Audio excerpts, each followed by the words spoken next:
Mr. The Prequels presents The Prequels. And we're looking again today at the Phantom Menace, Star Wars Episode 1. The Phantom Menace. An all-time epic masterpiece. Yeah, an all-time epic masterpiece. Written and directed by George Lucas. Producer Rick McCallum. Executive producer George Lucas. An all-time epic masterpiece. Yeah. And if you look at all of the characters in these stories from episode 4, 5, and 6, and then even the holiday special, and then of course the EU, and those parts of the EU that George wanted to use in his official story, the official saga. And this is the complete saga. Original edition, according to George Lucas, the creator of Star Wars. And George is the creator. Lucas is the key to this whole thing. He's the key. Lucas is the key to this whole thing. And the George of the movies is also the Jar Jar in the movies. And here, let me explain. Let's take a look at this. Let's analyze this. Jar Jar is the key to this whole thing. If you can get Jar Jar to work, he's the key. You gotta get Jar Jar. If you can get Jar Jar, you can get this whole thing. Jar Jar's the key. And who do you think wrote the character? Even the walk. If you can see it, look at the creator showing Ahmed Best how to walk while he's Jar Jar. And then, of course, that's the walk. And it's George. This is George on the screen as Jar Jar Binks. Take a look. Now look, this is every man, if you will, every person. Anybody could have been on this adventure, and here it's Jar Jar. How did he get there? He doesn't even know himself. He can't even tell you. But nevertheless, according to Qui-Gon, who is instructing his apprentice, young Obi-Wan Kenobi, to be mindful of the living Force.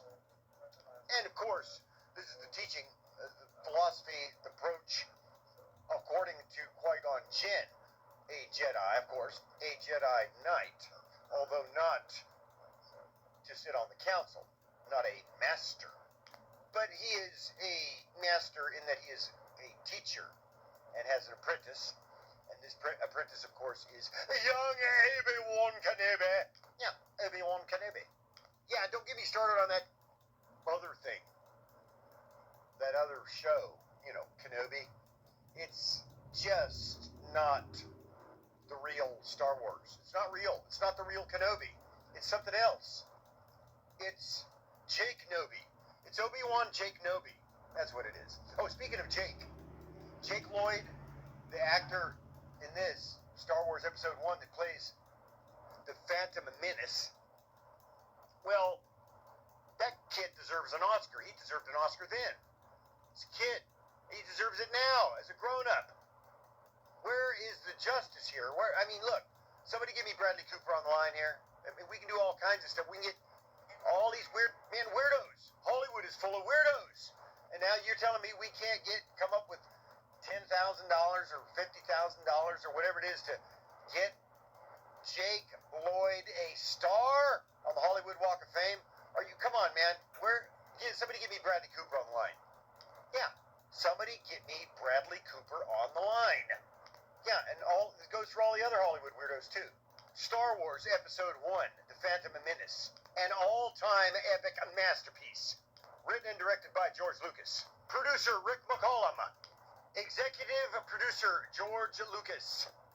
Yeah, it's an all-time epic masterpiece, starting with the opening title crawl. Look at it. Read it.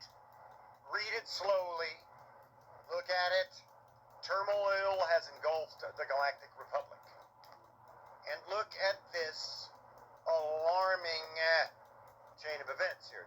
Now look, you read it. I'm going to paraphrase it. I'm going to somewhat give you the main idea. It's not complicated. All you have to do is know how to understand a big concept here, and that is good versus evil. Big guy evil, little guy good. And And that's all you got to remember. And then, various costumes and characters and personality styles. Of course, the traits here we're looking for are loyalty, friendship, of course, then manipulative, insidious, as we'll see. But look at the character names here. Darth Sidious. And then, of course, we have Darth Maul. And then, of course, we have Queen Amidala. And then, of course, we have Senator Palpatine. And then Mace Windu, the master that sits on the Jedi Council. Yoda, the Jedi Master Yoda. And then, of course, we have all of the rest of the Jedi that will show up later in Attack of the Clones. We'll see them. And then there are a lot of these characters, and they're the guardians of peace and justice in the galaxy. And we meet two of them here in this movie, the beginning of the movie. Qui-Gon Jinn, the master, the teacher, so to speak, in this case. And then his young Padawan learner, young Obi-Wan Kenobi. Yeah, young Obi-Wan Kenobi. And now this story, of course, rhymes with or mirrors in advance. Of course, this follows the original trilogy, but it's meant to be read in this order. Episode 1, and then Episode 2, Episode 3, Episode 4, well, then, of course, you can watch the holiday special at that point. I would, but it depends. If you want to go with the creator, don't watch it. But if you want to do it just for fun, go ahead. I watch a holiday special. I'd put it in there right after A New Hope. And then you get Episode 5. And then finally, Episode 6, which is the end of the complete saga, according to the creator. Unless somebody else comes along, if he sells his children, so to speak, to... Well, you can see who the creator said he sold his children to. Well, he said it was like, look, I'm not going to quote the creator directly. You go and look it up. Look it up and see what the creator said about who he sold his. It was like he sold his children to. Just look it up. See what it says. And then, of course, we all know who that is, right? And these guys made. Of course, they said there is an awakening. There's been an awakening, but we all know there has been no awakening. Yeah, there's literally been no awakening. There has not been an awakening. In fact, if anything, there's been a ridiculous up of this thing. So there's been a ridiculous thing. And Star Wars doesn't even look like what it originally was created to be, according to the master, the creator. Praise the creator, thank the maker. The real master of this universe is George Lucas. And he's the key to this whole thing. And so is Jar Jar. Jar Jar is the key. Lucas is the key. And you can see this. Look, man, you can get it in the books. Check out the books. Look, in this book, any one of these books, but this in particular, the third book, you're going to see the prequel code is unbroken. It's cracked. Jar Jar is the key. The secrets of the prequels is revealed. The prequels is the best Star Wars that there is. Oh, and by the way, Jar Jar is the key. And the prequels is the best Star Wars that there is. Yeah, period. And, right, that's right. And Patton Oswalt is an all-time weirdo. Yeah, that's right. Look it up. See what he said. Now, unless you think that, look, you look it up. You look at what this guy said. Weirdwald, Patton Weirdwald, Patton Weirdwalds, Osweird, Wald, weirdo, man. This guy's an all-time weirdo. Yeah, Patton Oswalt. Look it up. See what he said. Oh, he thinks it's funny? Yeah, you think it's funny to go and make a joke about going back in time and killing the creator with a shovel. Yeah, he said he wanted to go back in time and kill George Lucas with a shovel. Ha ha, everybody laughs. And now this guy, then he goes on talking about, oh, how great the Disney movies were. Oh, it's so beautiful. No, this guy's a weirdo. Patton Oswalt is an all-time weirdo. Yeah, and Star Wars Episode 1, The Phantom Menace, is an all-time epic masterpiece. And if you disagree, fine. Man, look, go make your own movie. Do what the creator said.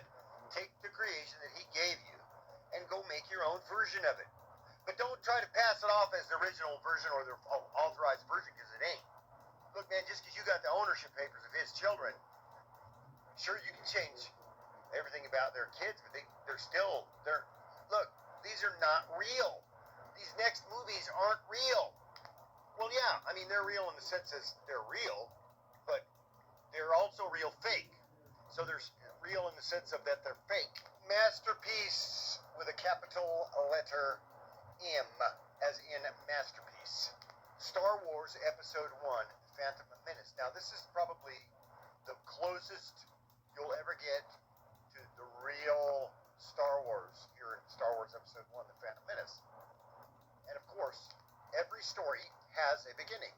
And this is the beginning of this story. Now let's back up here. Let's go back, take a look at the original release here of Star Wars in 1977 on this big screen, which I saw in theaters when I was 10 years old. And then of course, I grew up watching all the movies on the big screen, Star Wars, and then Empire Strikes Back, and then Return of the Jedi. And then I had the toys, the comics, the books, and then, of course, the holiday special, and then every now and then there would be some new type of a Star Wars thing, like the droids or something like that. You know, but they always had the stories, the books, the EU, and the comics, and then the holiday special, of course. George he tends towards having a lot of characters in his movies. And you know, like, take a look at American Graffiti, and take a look at Star Wars Episode 1. Similar beats in these two movies. And it's a coming-of-age story as well as a change and a decisions and crossroads story where Anakin has to leave his mom. And this is the beginning of the story. And if you like the movie, great. And if you don't like it, fine. Make your own movie or do whatever you want with it. But don't try to look. No, you can say whatever you want. But all these people, look, Star Wars fans arguing over all sorts of details when they just need to go back and watch the originals as the creator provided, and then they'll have their answers. And you'll see this. It starts with Jar Jar. Jar Jar is the key to all of this. We have the word of the creator. And then we see that the creator predicted, foretold that this would be great. And then Steven said, it's going to be great. And then the creator said, it's going to be great. And then Steven said, it's going to be great. And then the creator said, it's going to be great. And then Steven said, it's going to be great. And it was great. And it was great, as he foresaw. Now, listen, George Lucas here is the creator. He's the writer. He's the producer. He's the director of this whole thing. And, of course, Rick McCallum, producer, George Lucas, executive producer. And celebrating the wonderful job here that George did with his team. And Rick McCallum, well done. Congratulations to Rick McCallum on a job well done. Saw it through. You and George did a great job. John Williams, music, top of the line as usual, top of his game. And especially Attack the Clones. Let me just step forward here for Phantom Menace, Attack of the Clones. And the arrangement for the Imperial March is just the best in the catalog, entirety of Star Wars. So, as you can see, as you can hear, as you can feel the screen. Watch this movie with sound, no audio, no video, just a sound only.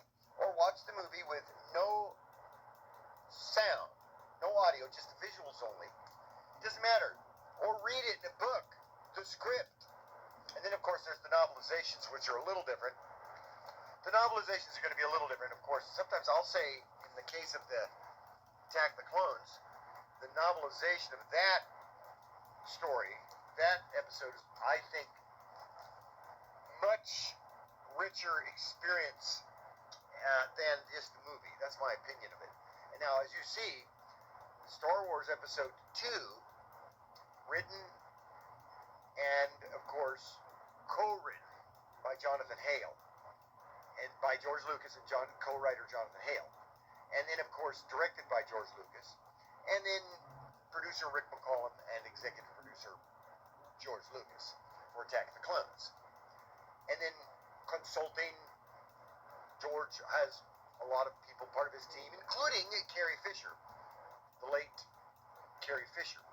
And, of course, may Carrie Fisher rest in peace, and I wish her family and all her close loved ones the best and peace and goodwill and wishes to all of the Carrie Fisher family and friendship community. And then, of course, consulting on all of this was often various other directors, as George would show and run scenes by other directors, friends of his that he knew, including Steven, who said, of course, it's going to be great. The creator said it's going to be great. Steven said it's going to be great. The creator said it's going to be great, and it was great. That's why Steven said it again. It's going to be great. And he was right. Steven was right. It is going to be great, and it was great. And then I have seen, I've read, I haven't confirmed this, and confirmed, but I'm pretty sure it happened, that Steven, of course, Steven Spielberg, close friends with George Lucas for years, including Ron Howard, consulted on this, and I might be missing some of these, but I could be, in the original bunch there was Francis Ford Coppola and that whole bunch there, all the other Hollywood weirdos.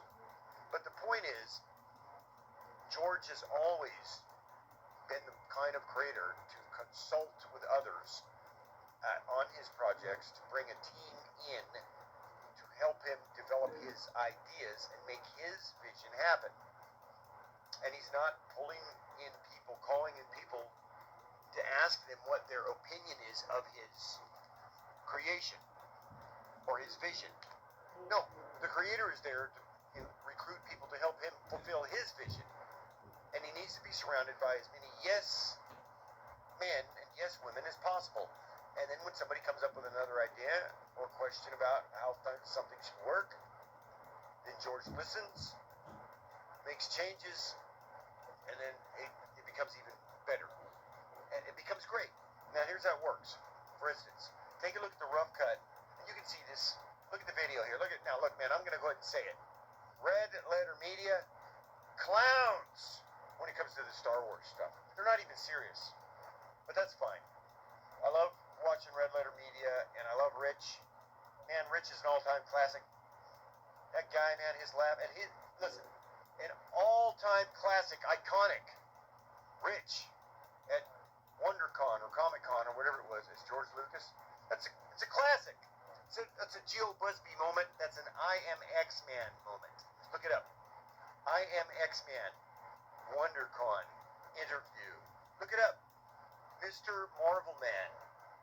Yeah, documentary. Look it up. Mr. Marvel Man. I Am X-Man. Codename Wolverine. Yeah, look it up.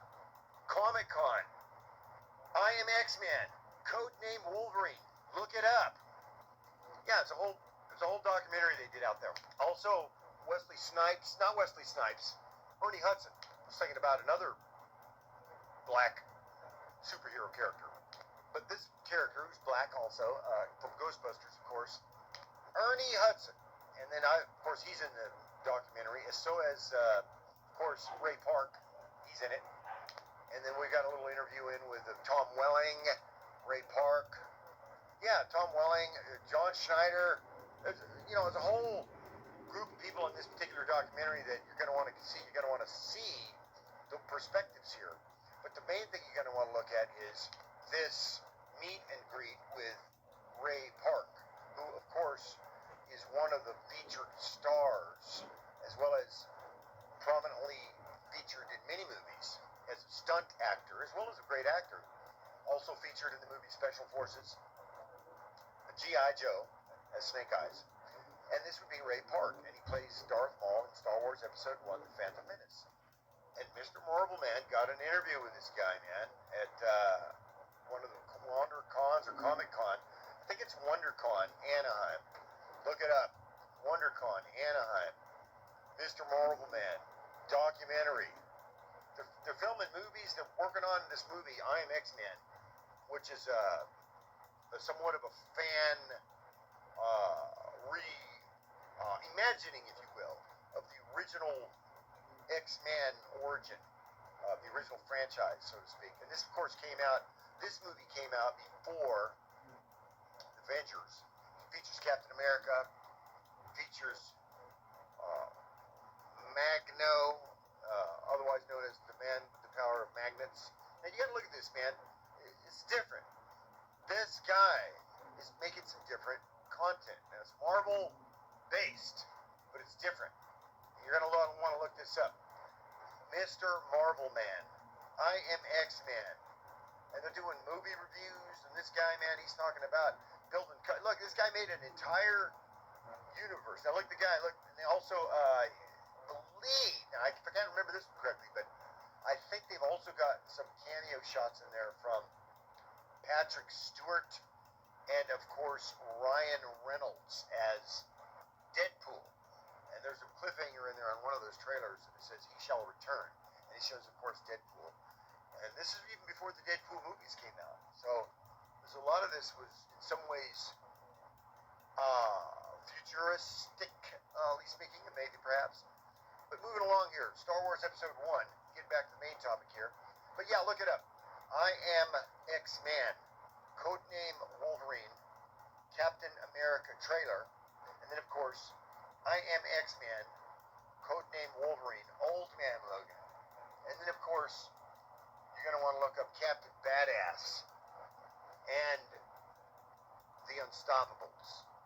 And of course, this is going to be starring Jim Fontana, as usual. He's in all of these movies. But then there's another guy, and it's a new guy. And he is actually new on the scene, but he's blowing up this independent movie scene playing these characters. It's Corey something, I can't remember his name, but he plays this El Mariachi type of a character in El Mariachi, the teacher of blood, El Maestro de Sangre. And then, of course, he also plays William Stryker in the I Am X-Man Codename Wolverine franchise series. Of course, this is all based on the Marvel movies, the Marvel stories, the Marvel characters. This is Mr. Marvel Man, and this will be I Am X-Man Codename Wolverine. Yeah, Captain America trailer, or Magno, or Magnet Man, or whatever his name is for this guy. Now, this looks to be as again, a reinterpreting of the character Magneto. But in this particular movie, this version, this story, for some reason he's called Magno, or Magnet Man, or the man that has the power of magnets, or something like that. It's different. You got to check it out. This guy's different. Mr. Marvel Man. Look it up. Documentary. He's filming a documentary, shooting it with a cyber shot. This guy's a real... Well, you see what he is yourself. You'll see the interviews. I'm X-Man. A couple other podcasters were there, and there was a lot of interaction. Adam West might even be on this one, possibly. But we'll have to see. Also, really good costumes there. One by Geo Busby, and then one guy is all over. We're going to be making stops, looking in on it, viral marketing. But the main thing is we got to make sure we get these documentaries all in order, because a lot of people want to see this stuff. Okay, so check it out. I Am X-Man, Codename Wolverine. Also, check out Captain Badass and The Unstoppables. Also, check out El Mariachi, El Maestro de Sangre. Yeah, and then you'll see what that's all about. It's got a little, it's a remake, if you will, of, well, according to this, it's a remake of remaking El Mariachi.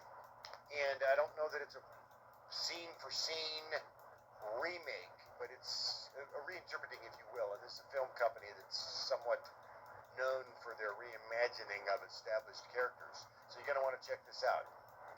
I Am X-Man, Codename Wolverine, Captain America trailer. Also features a card man. And this, of course, is based on the Marvel character Gambit. But in this movie, he's called Card Man. He's throwing playing cards, and he's fighting X-Man, was codenamed Wolverine. So Gambit, aka Cardman, or Cardman, aka Gambit, or the man of the power of cards. Hey, and this guy too, Cyclops, the various costumes they wear. I think he was featured on Blows Himself Up, Dude. So check out Blows Himself Up, Dude. You'll see. These are Mr. Marvel Man movie reviews. He's got commentary on all the MCU movies, starting with Iron Man. Reviewing all the comics. He has all the classics, according to him. All the classics. He's always going down to these free comic book day deal at the dentist. He'll pick up these comics and then he'll review them, and he says he's got classics. Yeah, but look it up. Mr. Marvel Man. And I think one of the guys in this movie is called Jim Fontana. I think Jim Fontana is the guy that plays codename Wolverine. Jim Fontana. Jimfotana. Jim Fontana. Yeah, I am X-Man, codename Wolverine. Look it up. And that's about all the time we have for today. We're looking at Star Wars Episode 1, The Phantom Menace, an all-time epic masterpiece. Written and directed by George Lucas. Producer Rick McCollum. Executive producer George Lucas. An all-time epic masterpiece. Yeah.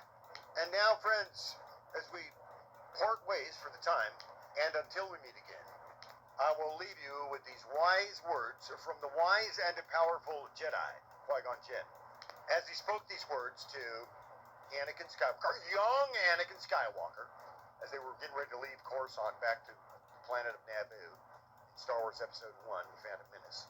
In which scene Jar Jar says, "We're finally going home!" Yeah, Jar Jar is an all-time classic. Or, "We're going home!" Yeah, classic.